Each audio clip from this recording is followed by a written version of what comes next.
Hey, what's going on, everybody? It's your boy Scarfinger, and this is going to be a different type of video.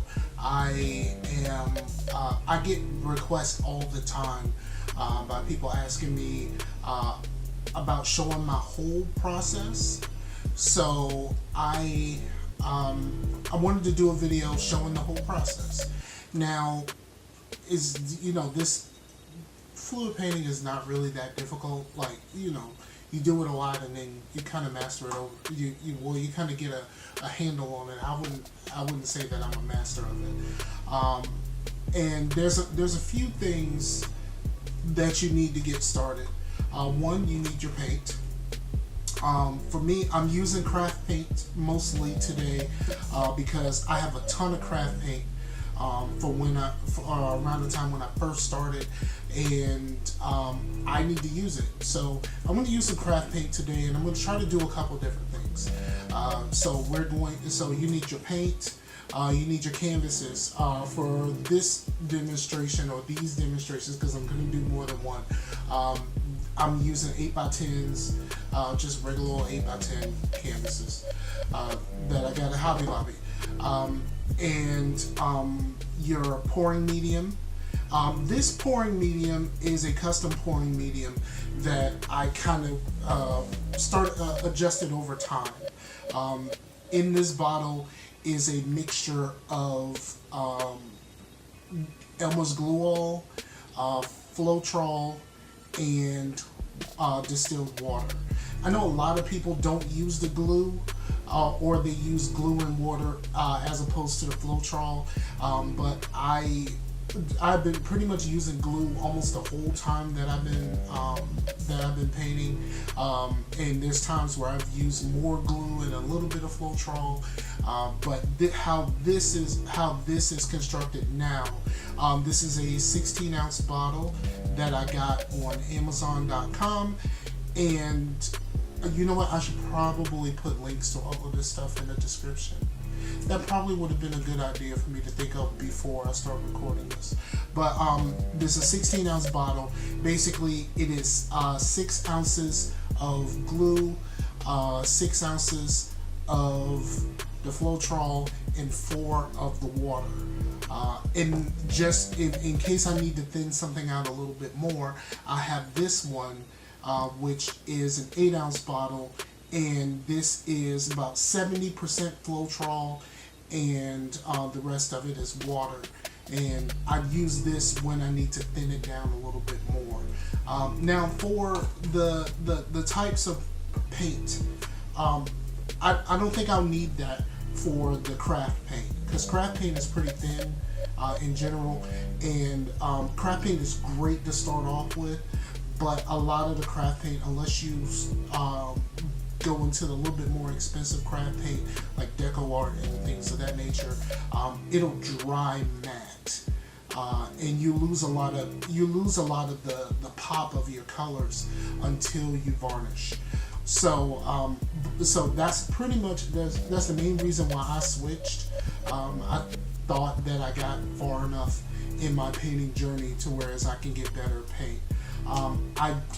For this one, I am going to use some of this Artist Loft Old Gold, which I'm not a fan of Artist Loft. So when I first tried to go up in the type of paints that I used, well, actually no, the Artist Loft is okay. I had a problem with the Liquitex Basics. I was having issues until I came across the Master's Touch paints, and I really dig the Master's Touch paints. So the majority of my better paints are Master's Touch. Alright, so I'm still getting over a little bit of sickness, so it might be some coughing. I do not plan to put a lot of cuts in this. Originally it was supposed to be a live, but charging devices and things just made it so that was it pushed the time back so far that I figured I'd just record it all. And if you see me squinting, it's because the light that I'm using is super bright. Alright, so paints, pouring medium, cups. I really like these like cocktail cups. They're wider. And I like them mostly for mixing. Typically, as you probably seen in the other videos that I've done, when I go to do flip cups and such, I have used cups like these. I'm going to use more of these for the flip cups this time, and I'm going to do it a couple ways. Now, the flip cup is pretty much the starting point for a lot of us when we start fluid painting, and some people, it's still pretty much their bread and butter. So we're gonna get started. I have 5 cups for my 5 colors. Oops. And we're just gonna get everything mixed up. So starting with the paints, I typically, for the craft paints, I tend to use way more paint than I do with the better paints, because the better paints, as they say, have a lot more pigment in it, so you don't have to use as much with the pouring medium. The pouring medium just extends the paint. So this one is Apple Barrel Snow White. Then we're gonna go start from the dark colors. Probably should, with your craft paints, you probably should shake them a little bit. I know I didn't shake the white, but you know, it's just kind of what happened. This is Apple Barrel Admiral Blue. Admiral Blue. And we're gonna go to Apple Barrel Bright Blue. This one is not new, so I just hope I got enough in here. I should have enough in here.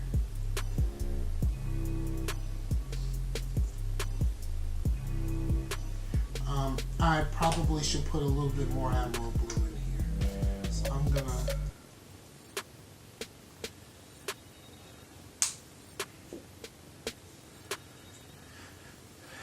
And this is Apple Barrel Blue Bonnet. So this is going to be a very, very blue painting. Well, a blue series of paintings, because I'm going to do 2 and possibly 3, depending on if the charge holds. And I just to break up the blue a little bit, I'm going to add the old gold from Artist Loft. I pretty much switched to Master's Touch, but I still had some of this around, and I wanted to add something to this, a little bit of metallics. Sometimes also with the metallics, you can do different things. Sometimes I will add some silver to the colors to give it a little bit of metallic, or sometimes I will add some of this, which is Pearl X. Which is an additive that you can put in, and I have this silver metallic powder. And you just put the powder in and you just stir it up when you mix everything else up. And as you can see, I did not put as much of the gold because it's probably going to be okay, but we're going to know all of that when I mix it. So for the pouring medium, you know, just want to make sure that it's all mixed up right, so I'm just going to shake this up a little bit. And typically for the pouring medium, I know different people have different ways that they do it. Typically for the pouring medium, I go about half and half. So I pretty much double what's in here. And if the color isn't strong enough, which is probably a thing with these craft paints, then I'll just add more paint while I mix it. For the white and the gold, I'm probably not going to use as much in each painting. Well, the white, sometimes my white mixture kind of takes over paintings, and I don't really dig that a whole lot. And so I'm going to do I'm going to do just a regular flip cup where I'm just going to put all of these into a cup, let it go, and I may do alcohol only cup, and then I may do a silicone flip cup, but I'm not sure. We'll see what we're doing once we get to the actual making of the paintings. Now, you know, basically these are just popsicle sticks, or some people call them crab sticks, and I'm just going to use one for each one. And when I stir these, typically you want to stir a lot slower than what I'm going to do, but for the purposes of this video, I'm gonna try to get this thing popping a little bit better. You want to do a slower stir to decrease the amount of bubbles, because bubbles will add. You know, bubbles are okay for cells. But in some cases you don't really want a whole lot of cells, especially for the first painting that I'm going to do. So it's, you know, what happens is really your preference. I typically will mix my paints and then leave them for a while, and you know, so that, you know, the bubbles can go out over time. Or sometimes I cheat and I just use my heat gun. The heat gun, you typically use that once your cup is flipped, but we'll get to that in a minute. And I recently bought a torch, which I like a whole lot better than the heat gun. But you can use either. It works out fairly well as far as getting rid of bubbles in your paintings. So we're just gonna get this all nice and mixed up. Stirring the craft paints is not going to be as laborious of a process because it's thinner, because the paint is thinner than the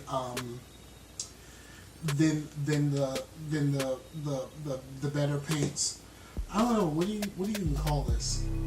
Student paint? Student level paint? I don't know. Because it's thinner, it you know, you can get this thing worked out a little bit better. And like I said, with the craft paints, I don't think I'll need this to the extra little, so you can thin it out a whole lot better. But of course, like I said, I'm also working a lot faster than I would normally, just for the purposes of this video. I know this video is already going to be long, so. And you can see that the colors are, the color is actually pretty strong in these. Like I said, I mix basically 50-50, and then I'll add paint or more pouring medium to get the right consistency. Typically, the consistency that I'm looking for is more of a honey, and you'll know it. You kind of develop a feel for it over time by how it runs off the stick. These are a lot, the craft paints will typically be a lot thinner than what you would have if you were doing one of those, and I'll show you the difference in a moment. Just getting these mixed up.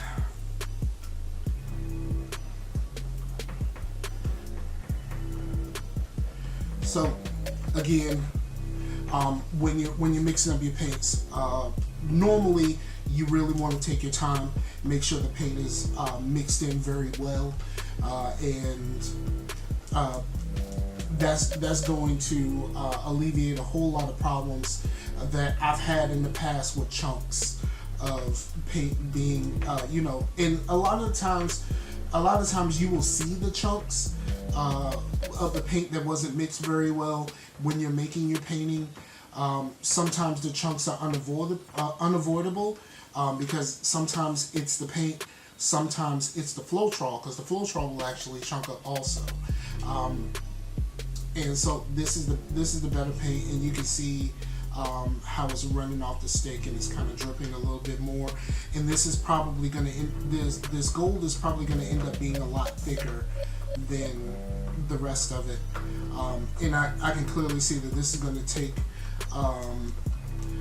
probably a little bit more paint, because this is not mixing as well as I would like. It's getting there, but it's going to take some time so that I can try to avoid the chunks. So we're just going to do a couple of 8x10s, when I first started doing this and I did my painting challenge, I focused on 11 by 14s because when you buy them in a pack, it was 7 in a pack, so I knew that all I had to do was buy one of those a week, and it worked out a little bit better. But you know, the size, and you know, some people have this down to a science of, you know, how many ounces of their paint that they need to make a specific size of the painting and stuff like that. I just kind of go, I really just mostly go at it by feel. I just kind of, that's pretty much how I do it right now. But you kind of develop your own style after a certain amount of time. My style mostly came from the YouTubers that I watched a lot, and the majority of my painting style comes from Melly D and Mixed Media Girl. I learned a lot from them and watching their videos.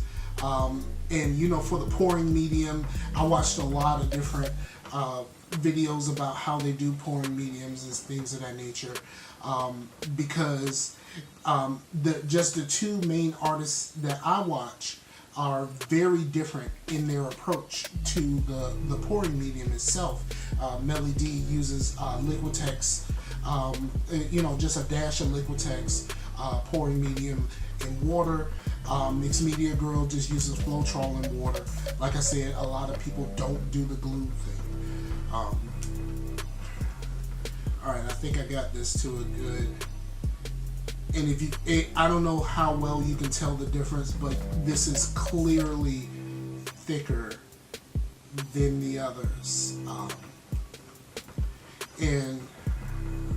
But I mean, that's okay. And you will learn over time. The more you do this, you start the thickness and pigment and all, you know, transparent versus opaque and all of that stuff. You just kind of learn over time. It's not anything that you like.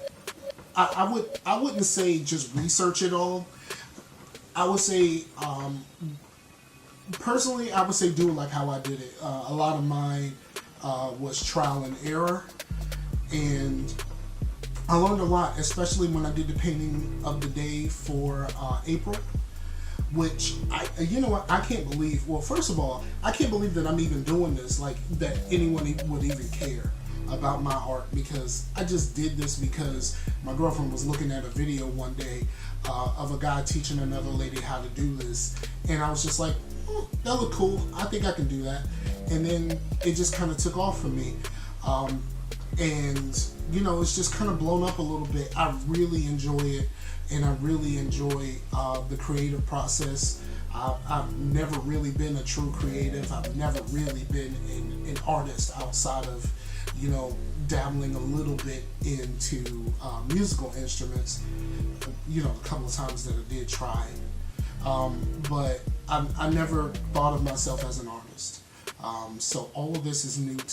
Is all really new to me, but it's all like super exciting, and I enjoy it quite a bit.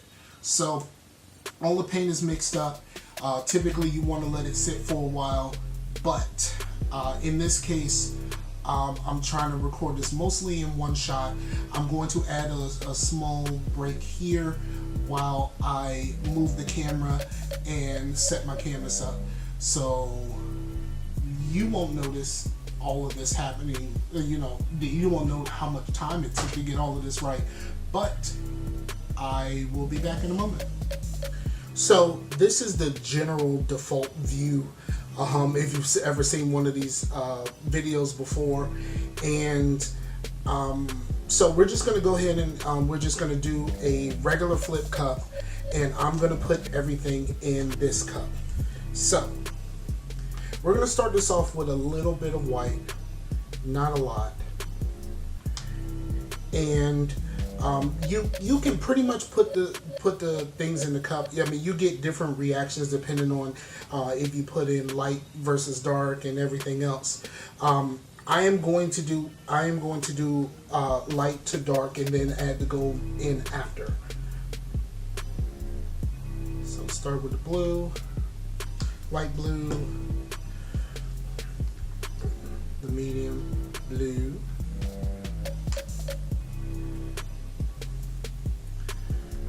and some dark blue. And I'm kind of swirling it around a little bit just so the paints can get in there and mix up. You don't have to do that. A lot of people pour from the center, and there's a little bit of a discussion between a lot of painters that I've seen of like mixing the way the paints mix and how high you pour it. I know some people just pour in from here, but I know others that say you should pour in from higher so that the paint that you add can drop down through it all. So we're just going to take this, put this on top. This is probably way too much paint for this, but I made a lot. So typically you just flip the canvas over, put it on top of the cup, press the cup to it a little bit so that the paint doesn't really leak out. I mean, if it does a little bit, it should be fine. And you just let it sit for a minute so you can let the paint settle. I know some people will use like a cup that they don't necessarily want to use again, and they will poke a hole in it, and that seems to work a little bit better for a lot of people as far as getting the paint down. Another thing that you can do if you do use silicone and such, you can put the silicone, if you use spray silicone, you can spray it in the cup and it helps the paint just run right out. But for this purpose, we're just going to do it this way. Alright, so now when you go to lift it, you can do it in certain ways. I typically pull, push it forward and then pull back. Wow, and I'm getting a lot of cells. I wonder if there was some silicone in one of these cups or something. Because that's a lot of cell action. You'll get some with using Floetrol. And so once this thing is out like this, then you want to use either your heat gun or your torch. In this case, I'm using my torch. This gets the air bubbles to pop, and if you're using silicone and stuff like that, it helps your cells. And one thing I learned, let's double check and make sure. And you can see once they popped, I don't know how well you can see this here, but once it popped, this is kind of mostly the light blue and the white, but you can see once it popped, a lot of the other colors like the dark blue and the gold are coming through the areas where the air bubbles popped. So one thing I would learn from another painter is you typically tilt the way that you like the most first. The easiest way to tilt is just go 4 corners. So I like this part, so I'm gonna tilt that way first so I can get it to the corner. Therefore, when you tilt every other way, it pulls the part that you like back onto the back towards the center of the canvas. So I'm just gonna tilt this way, and I'm typically a much faster tilter than I need to be. It's probably a better idea to be a slower tilter.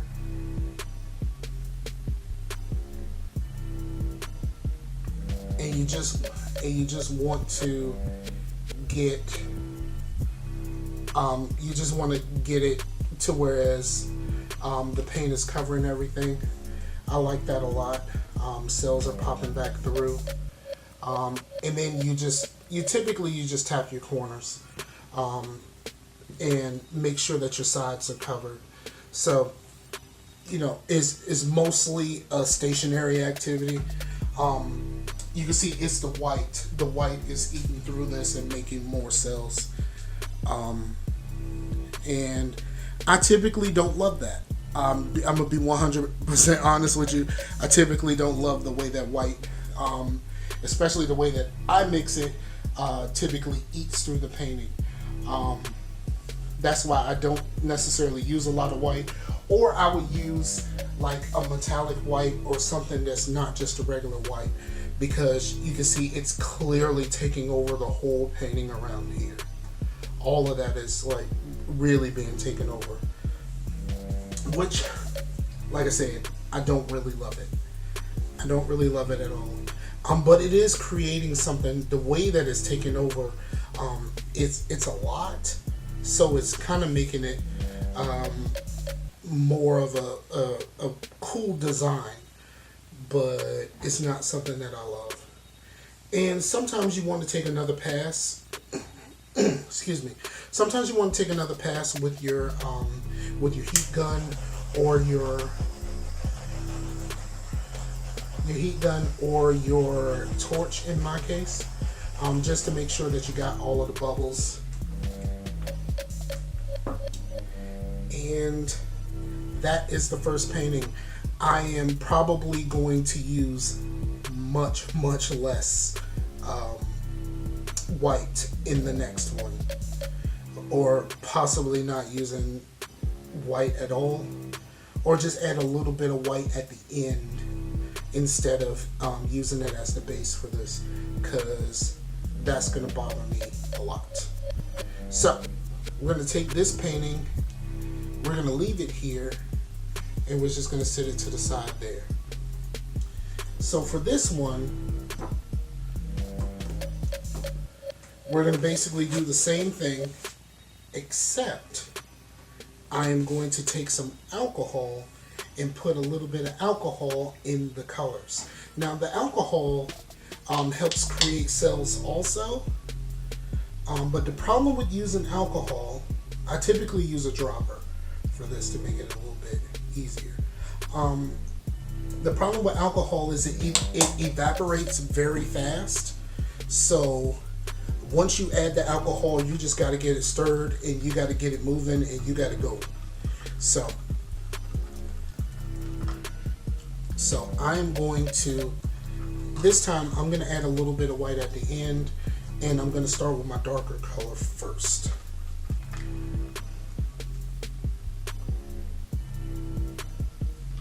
And let that be the base of this whole thing.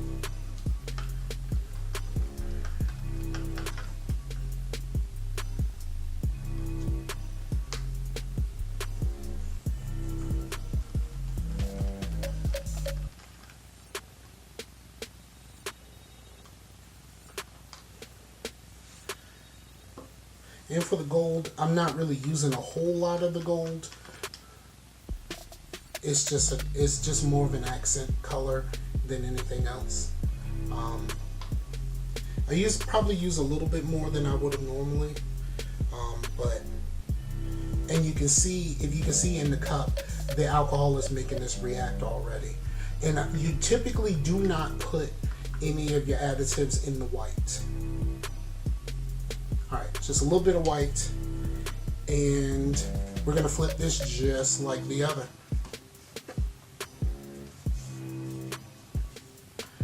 And for this one, I'm probably just going to pull it straight up instead of pushing and pulling like I did last time. Just, you know, you try a whole bunch of different things for different effects just to see how everything works. I mean, it's just a part of being a painter. Experimentation is pretty much the order of the day with this. So we're just going to let that sit for a minute. Probably not too long, because this video is going to be crazy long. So yeah, let's go ahead and just lift this up. And some people like to pour back through, let everything fall back on it. And they create, sometimes you can create lines depending on how much is still in your cup, which a lot of the artists call ribbons. And you can see that there's a lot more going on than how that looked initially until the white started eating everything. So I'm gonna use my torch to pop the bubbles.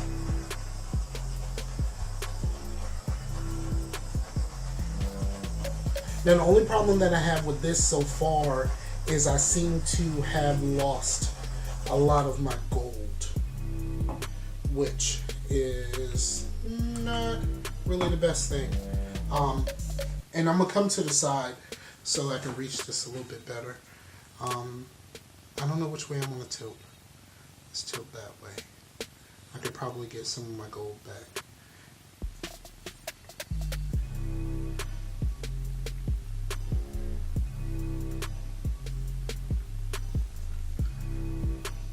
And there's a lot of the paint that you put on these just kind of runs off. It's normal. I really like that. I like that a whole bunch. But what'll probably happen in a moment is my wife is going to eat all of this too, which is,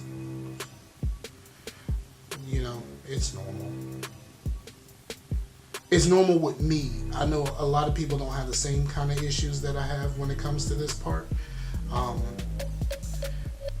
probably should have used a little bit more paint on this one.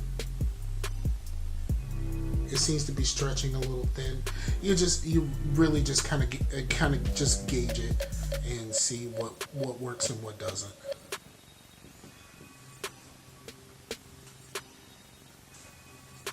It's eating some, which I think the alcohol is kind of helping, and the fact that I didn't use very much white, which I like that one. I like that one a lot. And I'll do close-ups and things after the fact, but this video is already going to be long enough. So one good thing about using the alcohol as opposed to the silicone, it gives you the cells. As you can see, there's cells and just kind of like a light lacing effect, especially in here, that you can see. You'll probably see closer in the close-ups. But when the painting dries, you won't have to worry about a lot of the cleanup because of the evaporation of the alcohol. So you don't have to worry about as much as the silicone, because the silicone really needs to be cleaned up before you varnish. I did actually ruin a painting because I tried to clean it off with alcohol that had silicone on it, and it did not go very well at all.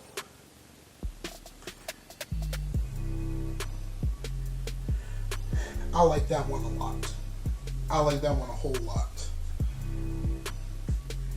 And as for the things that I actually use for this, this rack I just got in that section in Walmart. It's just a, you know, where the spice racks and stuff are. I just got that there. And this tray is actually a tray that's supposed to be in a dog crate. I needed something large enough at the time. My goal was to get something large enough for a 16 by 20. And I needed a flat tray just to catch the drippings. So you know, I kind of came across that idea, and so I bought this one, and I bought a much larger one from Amazon, and I probably should put that on a list also. I'm gonna make a painting list. I guess I'm gonna make a painting list of just the items that I use. So I'm going to set this one aside.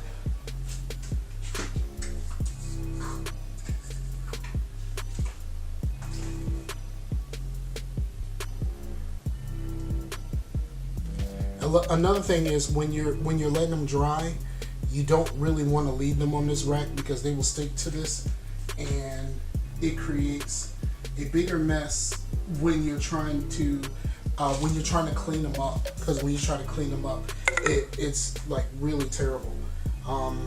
And I think my camera is on its last legs right now.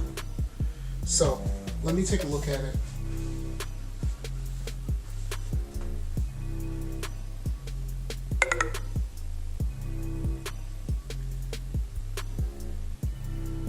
Okay, so we're gonna have to pause for the cause and then and charge this for a minute and then come back.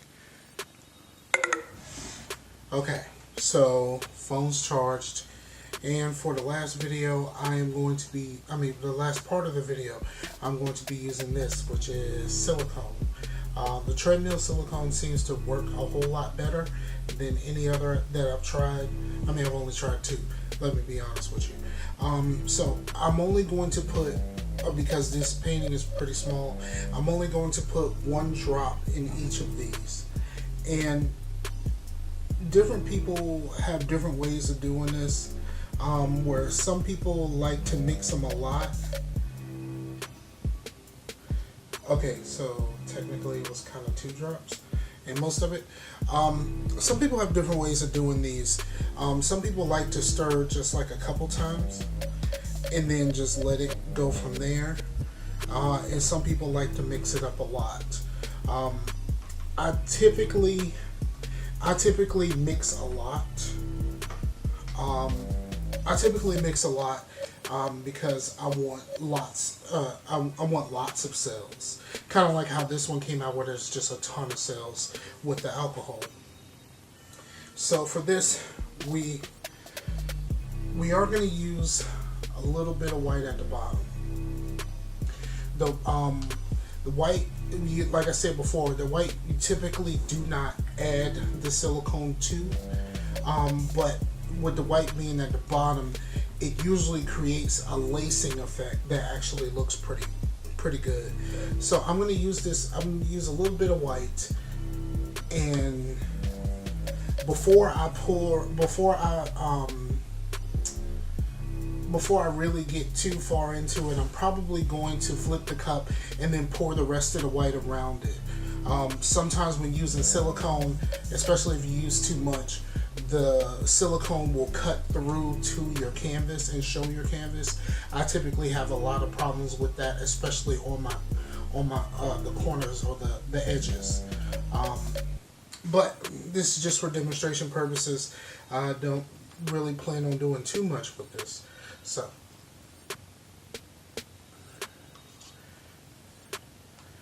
we're just really going to try to get as much of this paint. I'm still going to have a little bit left, but I typically try to use as much paint as I can, so I'm not wasting any.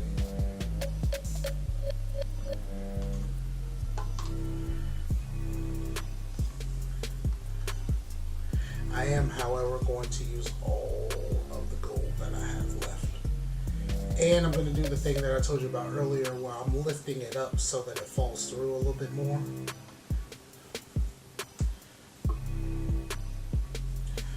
And you can see from the cup, I don't know how well you can see the cup, the silicone is already creating a very interesting design with just in the cup already. So this is going to be very interesting.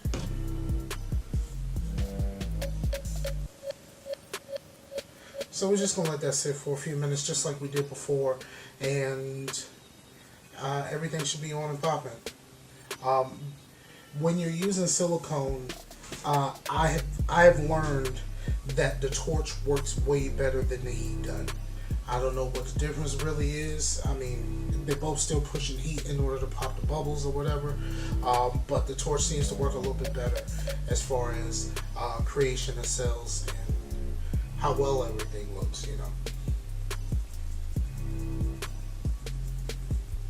So we're gonna go. I'm just gonna go ahead and uncover this, and you can see all of those cells are really.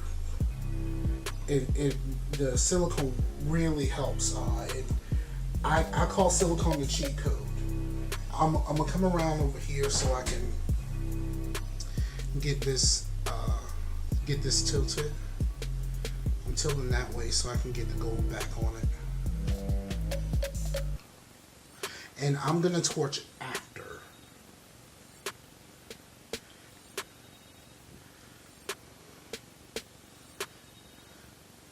Yeah, I pretty much lost most of my gold. You can see the cells are still coming through. And that's gonna develop over some time. I missed a corner, so I'm going to pour this over the corner a little bit. And use this on the corners here.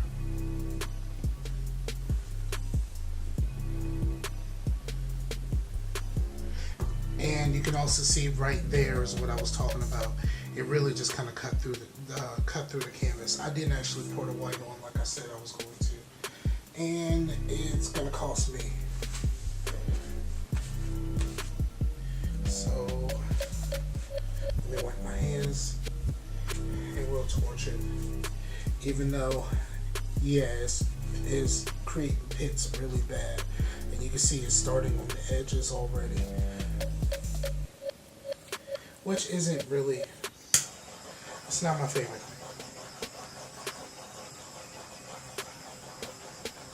But it's a part of the game.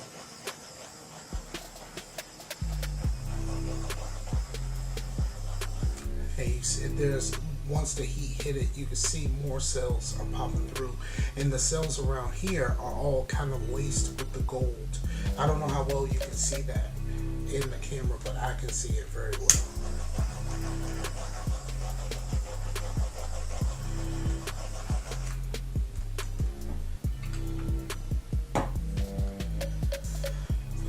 So I think probably the thing to do, I'm probably going to cheat a little bit, and I'm going to use this paint and kind of put it in the pits, and hopefully I can just kind of fill that in just by dropping it in the pits. See, that cut all the way to the canvas. I'm probably going to need more paint.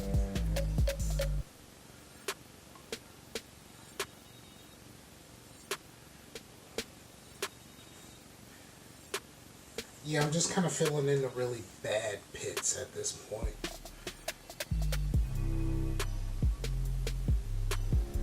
It's not necessarily going to make the painting look that much better. I think it looks really cool with the exception of the pits, you know. And the ones on the ones around the edges, there really isn't a whole lot I can do about that, because the way I haven't figured out a different way to do that yet.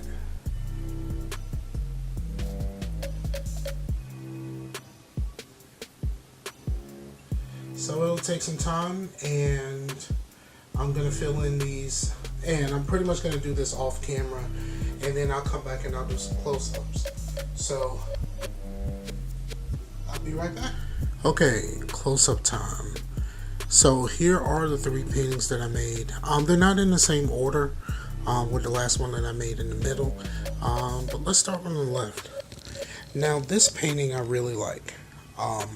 I think it works better as this.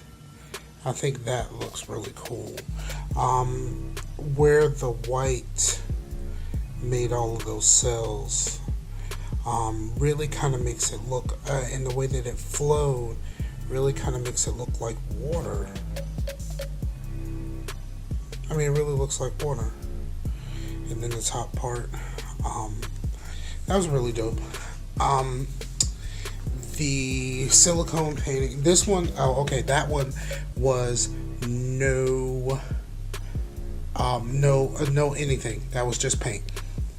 This one was with the silicone, and as you can see, it's kind of the only one that even has like a little bit of gold in it.